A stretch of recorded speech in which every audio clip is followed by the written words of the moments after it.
Welcome back to another video. இது உங்கள் FAB.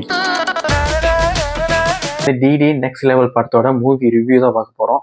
So இப்போ தான் படம் பார்த்துட்டு வந்தேன். என்னை பொறுத்த வரைக்கும் என் பர்சனல் ஒப்பீனியன் இது. என்னோட பர்சனல் எப்படி சொல்கிறது, நான் கொடுத்த காசுக்கு எனக்கு எப்படி ஃபீல் பண்ணிச்சு அதை தான் நான் சொல்ல போகிறேன். ஸோ உங்களுக்கு எப்படின்னு தெரியல, பட் பர்சனலி எனக்கு என்ன ஃபீல் பண்ணிச்சு நான் ஷேர் பண்ண போகிறேன். பர்சனலி சொன்னால் எனக்கு இந்த படம் ரொம்ப பிடிச்சிச்சு. சீரியஸ்லி ஏன் பிடிச்சிச்சுங்கிறேன்னா, ரொம்ப நாள் கழிச்சு ஒரு ஃபன் ரைடா, காமெடி, த்ரில்லர், டிடியில் இதுக்கு முன்னே இந்த டிடி சீக்குவலில் என்னென்ன இருந்துச்சோ அப்படியே இருந்துச்சு. இதில் எனக்கு ரொம்ப சிரித்தேன். ஸ்டார்டிங் எண்டிங் சிரிச்சுக்கிட்டே இருந்தேன். அப்போ யார் நிலங்கள் ரவியா அவரோட இது பாட்டும் சரி, மொட்டராஜேந்திர பாட்டும் சரி, அப்புறம் யார் கிங்ஸ்லி ஒரு பாட்டும் சரி, எல்லாரும் அவங்கவுங்க பாட்டு கரெக்டாக பண்ணியிருந்தாங்க. செம்ம பண்ணாச்சு படம். சிரிச்சுக்கிட்டே இருந்தேன். அந்த ஒரு நடுவில் ஒரு எலி ஜோக்கு வரும்.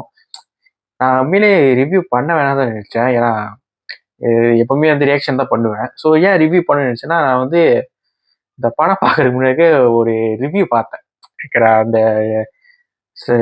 யூடியூபோட ஷார்ட்ஸ்ல ஒரு ரிவ்யூ பார்த்தேன். எனக்கு பர்சனலி கடுப்பாயிட்டேன். சீரியஸாக டென்ஷன் ஆச்சு எனக்கு பார்க்கும்போது. இந்த ரெண்டு பேர் எப்பவுமே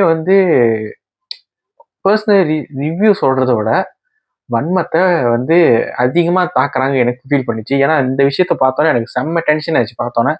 ஏன்னா அப்படி என்னடா அந்த படத்தில் இருந்துச்சு. அப்புறம் தான் படம் பார்த்தேன். ஸோ அங்கே ரிவ்யூ பண்ணது எதுவும் நான் கேட்கல. ஸோ அந்த விஷயம் சொன்னது மட்டும் தான் ஷார்ட்னா கொஞ்சம் வந்துச்சு. ஸோ அது மட்டும் தான் நான் பார்த்தேன்.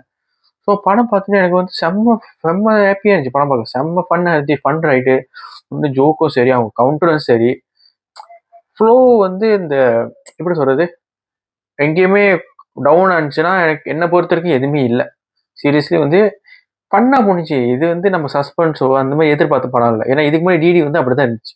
ஃபுல் ஃபன் ரைடு, பேய் கதை. ஆனால் இதுக்கு முன்னே வேற கதை. இதுக்கு முன்னே இந்த கேம் பற்றி ஒரு கதை இருந்துச்சு. ஸோ இது டிஃப்ரெண்ட். இது ட்ரெயிலரில் பார்த்துருக்கோம். இது ஒரு புக்கு சம்மந்தப்பட்ட ஒரு கதை. ஸோ என்னை பொறுத்த வரைக்கும் கதை ஸ்டோரி வைஸ் வேற different. But fun ride same. எல்லாரும் அவங்கவுங்க உழைப்பு போட்டிருக்காங்க. சீரியஸ்லி படம் செம்ம ஜாலியாக இருந்துச்சு பார்க்க. மொட்டராஜன் சார் டைம்ல எனக்கு எப்படி சொல்றது, நான் அப்படியே படுத்துட்டேன். செம்ம செம்ம சாட்டியாக இருந்துச்சு. செம்ம சிரிப்பாக இருந்துச்சு. அப்புறம் சந்தான சாரோட அந்த கவுண்டர் எப்பவுமே ஒரு தனி லெவலில் இருக்கும். சீரியஸ்லி அந்த மனுஷன் காமெடினா பண்ணாட்டியும் இந்த மாதிரி படம் பண்ணால் சீரியஸ்லி செம்மையாக இருக்கும். எப்படி மாதத்தில் ஒரு படம் இல்லை வருஷத்தில் ஒரு 2-3 படம் பண்ணதுனால ஜாலியாக இருக்கும் பார்க்க. ஸோ நான் சொன்னிருந்தேன்ல, எந்த வீடியோ பார்த்து எனக்கு டென்ஷன் ஆகிடுச்சுன்னே. ஸோ இந்த வீடியோ தான். ஸோ இதை பார்க்குற எனக்கு என்னடா பண்ணுறானுங்க, ஏன் அப்படி பண்ணுறானுங்க? ஒரு படம் பார்த்துட்டு படத்தை பற்றி ரிவ்யூ பண்ண போகிறாரு. இவங்க ஏன் பர்சனல் அட்டாக்? சத்தியமாக டென்ஷனாக இருக்குது பார்க்க. ஒன்று என்னடா பேசுறது, இந்த படத்தில் என்ன இருக்குது சத்தியமாக எதுவும் தெரியல. போய் உட்காரோம், அந்த வீடை காட்டுறாங்க, பேய் வீடை காட்டுறாங்க, டென்ஷன் ஆகுது, நம்மளுக்கு பிபி ஏறுது. ஏதாச்சும் ஒன்று இருக்கணும் இல்லை, முக்கியமான கண்டென்ட் தான் அதுக்குள்ளே போனோம். இது ஓப்பனிங்கே எதுவுமே சரியில்லைங்க. ஓப்பனிங்கே ஒரு நீங்கள் யார் பார்த்தாலுமே 10 நிமிஷத்தில் இந்த படத்தோட தலையெழுத்தை டிசைட் பண்ணுறோம். ஆமாம், சந்தானம் சீரியஸ்லி படத்தில் ஸ்டார்டிங் பேய் வீட்டை காட்டுறான்றானுங்க. பேய் படத்தில் பேய் வீட்டை காட்டாமல் என்ன காட்டணும் எனக்கு புரியல. சீரியஸ்லி அவங்க எதுவுமே டிலே பண்ணாமல் டக்குனு ஸ்டோரிக்குள்ளே போனாங்க. லைக் சவுன்னு இழுக்காமல் ஈவன் ஃப்ளாஷ்பேக் சீன் கூட ஷார்ட்டாக கட் பண்ணி அழகாக கொடுத்துருந்தாங்க. சீரியஸ்லி அழகாக கொடுத்துருந்தாங்க, போர் அடிக்காமல்.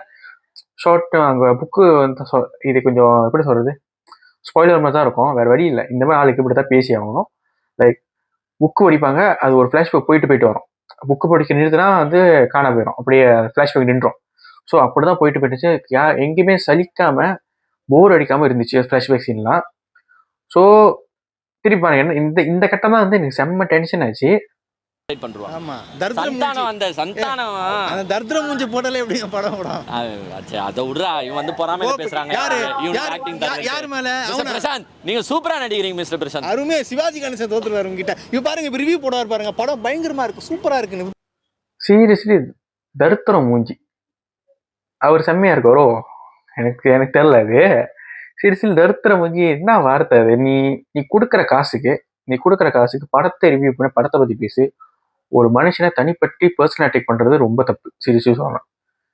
டிக்கெட் எவ்வளோ இருக்கும் தெரியுங்க? நான் மனுஷாவில் இருக்கேன்.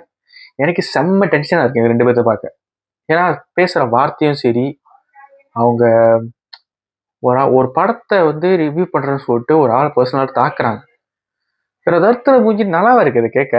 சரி நீங்க கேட்ட நான் பேசுறது ஒருவேளை நீ பார்க்கன்னு தெரில. ஸோ ஒருவேளை நீ பார்த்தனா நீ சொல்லுவ நான் கொடுத்த காசுக்கு நான் பேசுறேன்னு சொல்லுவ. உன் டிக்கெட் காசு எவ்வளோ இருக்கும்? நான் தரேன் அதை. சரி நான் தரேன். நான் தந்துட்டு உன்னை செருப்பால் அடிக்கிறேன். செருப்பால் அடிச்சா வாங்க மாட்டேன். ஏன்னா நீ இந்த படத்தை ரிவ்யூ பண்ணல, ஒரு மனுஷனை பர்சனலாக அட்டாக் பண்ற தருத்திர மூஞ்சின்னு. இவரு பார்க்க அரவிந்த் சாமி மாதிரி இருக்காரு. சீரியஸ்லி ஒருத்த கண்ணாடி போட்டிருக்கான், இன்னொருத்த வந்து பக்கத்துல இந்த வெள்ளை சட்டை வந்து ஒரு அரவிந்த் சாமி நினைப்பு. சந்தானத்தை பத்தி தருத்திர மூஞ்சின்னு சொல்றாரு. சந்தான பத்தியோ யாரை பத்தி விடுங்க, ஒரு மனுஷனை நம்ம அப்படி சொல்லவே கூடாது. நம்ம வந்து எப்பவுமே சொல்லலாம், அவர் ஒரு வார்த்தை சொல்றான், அன்பலா இருக்கணும். அது 2 பேர்த்தையும் இல்லை. ரிவ்யூ பண்ற பேர்ல வந்து என்னமோ பண்ணிட்டு இருக்காங்க 2 பேரு.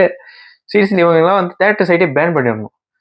சீரியஸ்லி பேன் பண்ணணும். டென்ஷனாக 2 பேர்த்த பார்க்க டென்ஷனாக இருக்கு சீரியஸ்லி. ஸோ இது சொல்லதான் வந்து நான் உண்மையாக ரிவ்யூ பண்ணணும்னு நினைச்சேன். படம் வந்து உண்மையில வேற லெவலில் இருக்கு. சீரியஸ்லி ஒரு பக்கா ஃபேமிலியோட பார்க்க வேண்டிய ஒரு பக்கா ஃபன் ரைட் என்டர்டைன்மெண்ட். ரொம்ப நாள் கழிச்சு சிரிச்சு ஒரு படம் பார்ப்பீங்க.